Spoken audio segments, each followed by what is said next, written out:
Lebih baik pertemanan dibangun di atas bisnis atau bisnis yang dibangun di atas pertemanan?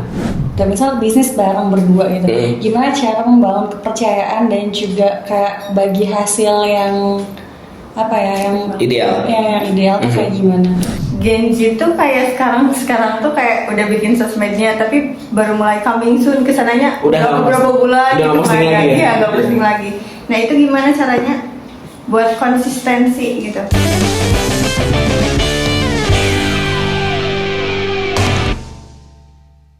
Mau tanya satu lagi? Boleh. Gak apa-apa, banyak juga. Ini kadang kan kalau misal bisnis sendiri kadang kayak keteteran atau belum sanggup gitu. Misal bisnis bareng berdua gitu, gimana cara membangun kepercayaan dan juga kayak bagi hasil yang apa ya, yang Ideal. Ya, yang ideal tuh kayak gimana? Nah sebetulnya gini, saya tuh ngeliat banyak anak-anak muda tuh memulai bisnis tuh karena dasarnya pertemanan. Cuma kalau saya lihat kalau basicnya pertemanan itu berujung rusak gitu loh. Jadi kadang karena saya misalkan dekat nih sama Kiki, saya tuh temenan sama Kiki misalkan, udah bisnis bareng yuk, ayo dengan semangat menggebu-gebu akhirnya bisnis bareng, tapi dua-duanya tuh sama-sama nggak ngerti gitu kan, jadi akhirnya hancur juga. Jadi sebetulnya kalau misalkan kita mau ngebangun kerjasama, sama aja seperti tadi cari supplier. Artinya kita lihat dulu skill kita apa, dan kita harus tahu kelemahan kita apa, dengan harapan kelemahan kita bisa dititip sama dia. Sekarang ini misalkan ada orang basicnya sama, satu basicnya misalkan desain grafis, yang satu basicnya desain grafis, kerjasama bikin perusahaan desain grafis ngapain? Betul nggak? Karena tidak saling bisa menutup kelemahan. Tapi kalau misalkan yang satunya jago desain grafis, yang satunya jago pemasaran, yang satunya jago finance, yang satunya jago apalagi dengan beda-beda keterampilan, itu insya Allah bakal jadi sesuatu yang lebih long lasting dan punya kesempatan untuk bertumbuh gitu loh. Jadi kalau misalkan kerja sama temen, apalagi sistem bagi hasilnya seperti apa, satu fair play, jadi kepercayaan, amanah, terus fair play tadi ya, artinya ketika misalkan ada keuntungan dan lain sebagainya dibagi serata mungkin. Cuman gini, kadang bagi rata itu belum tentu adil. Karena ada beberapa kasus yang saya temuin ketika misalkan kita kerja sama nih sama orang nih, kita tuh ngerasa capek sendiri, dia nggak ngerasa capek. Memang ketika baru mulai emang nggak kepikiran itu, karena mikirnya oh CS berat nih temen gua nih. Tapi ketika misalkan udah jalan, anjir kok gua yang capek sendiri gitu, yang masarin gua, yang belanja supplier gua, yang laku gua. Tuh tiba-tiba ketika ada hasil, apa namanya, harus bagi rata. Makanya itu yang harus dipertimbangkan dari awal. Jadi kalau saran saya sih, kalau itunya belum matang, mendingan jangan dulu bangun bisnis bareng. Karena takutnya apa? Memulai bisnis tapi meresikokan pertemanan, kan sayang gitu ya. Itu kecuali memang udah bener-bener tahu nih tadi ya, ini kelebihannya apa, ini kelebihannya apa, gitu. Nah ini juga salah satu pertanyaan yang ingin saya tanyakan dulu ke teman-teman. Lebih baik pertemanan dibangun di atas bisnis atau bisnis yang dibangun di atas pertemanan? Pertemanan dibangun di Mendingan pertemanan yang dibangun di atas bisnis atau bisnis yang dibangun di atas pertemanan? pertemanan dibangun di atas bisnis. Iya, nggak apa-apa, jawaban bebas. Bisnis yang dibangun dengan pertemanan yang dibangun dalam bisnis. Pertemanan yang dibangun di dalam sebuah bisnis. Sebetulnya kayak kita ini, si Tiar mana Tiar? Kita tuh nggak ada wasilah, nggak ada variabel untuk berteman sebetulnya. Begitupun sama kalian, tapi kan pertemanan kita itu dibangun di atas bisnis. Jadi menurut teman-teman gimana nih? Mending mana? Pertemanan dibangun di atas bisnis atau bisnis yang dibangun di atas pertemanan? Pertemanan dibangun di atas bisnis, di dalam bisnis. Di dalam bisnis ya. Jadi udah ya, ibaratnya temenan aja lah gitu, nggak usah bisnis takut nanti ribut gitu kan. Sayang pertemanannya gitu.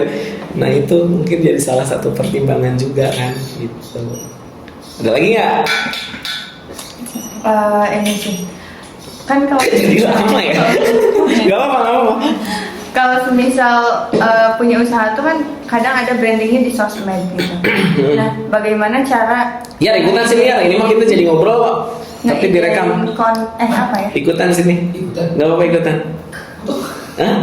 Bawa kursi, nggak apa-apa. Kita podcast santai ini kok. Selama sambil cekan memorinya. Ya nggak apa-apa karena kita pasti butuhnya cut buat di TikTok kok. Masih burung kan itu?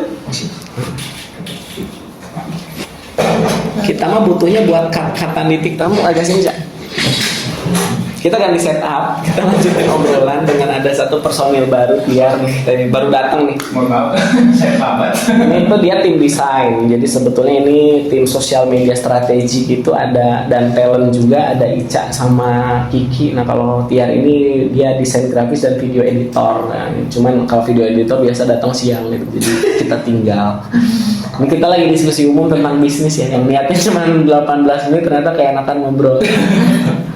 Apa tadi, Neng? Kan kalau punya bisnis tuh kadang ada yang brandingnya di sosmed, gitu kan. Nah kadang Gen Z tuh kayak sekarang tuh kayak udah bikin sosmednya, tapi baru mulai coming soon kesananya Udah beberapa bulan udah gitu posting kan. lagi ya? Iya, nggak posting lagi. Nah itu gimana caranya buat konsistensi gitu? Apakah emang kita tuh harus punya to do list gitu, atau emang ya udah sejalannya aja gitu? Ya nggak bisa sejalannya aja, itu yang mayoritas yang berpikir sejalannya aja lah yang hasilnya seperti itu, gitu kan. Jadi memang lu melakukan sesuatu itu harus punya purpose yang jelas, tau nggak? Jadi kayak saya misalkan nih ngebangun di digitalin, ini tuh persiapan saya tuh dari tahun 2022, konsep itu dipikirkan dari tahun 2021. Jadi 2021 itu kalau misalkan saya jabarkan hidup saya tuh berbicara potensi.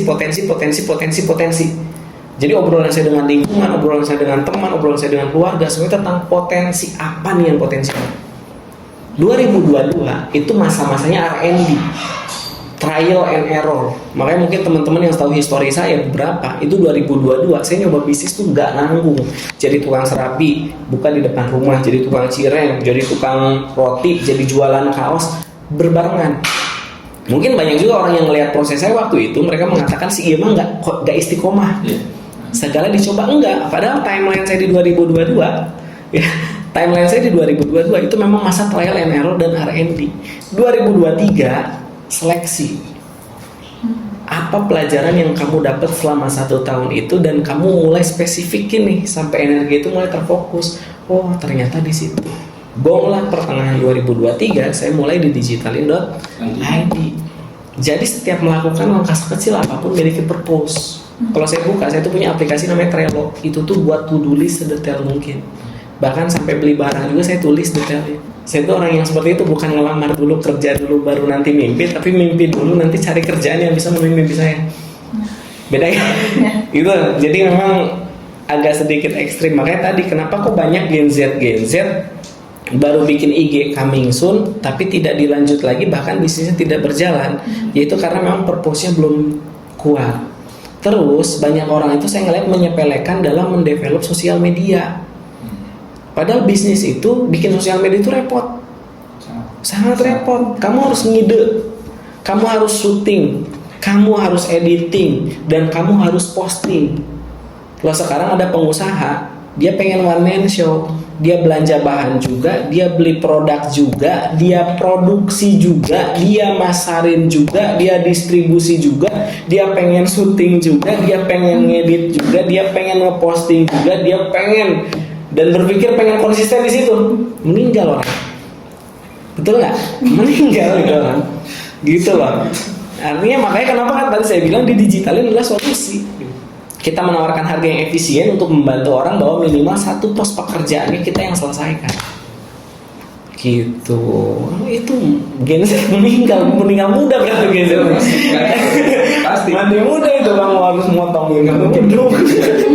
Hancur. Artinya itu bukan masalah karena dia tidak istiqomah, karena tadi mungkin belum tahu caranya dan tadi purpose-nya belum kuat.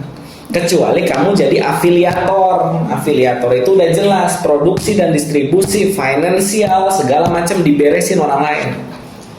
Tugas kamu hanya tinggal ngonten dan promosi.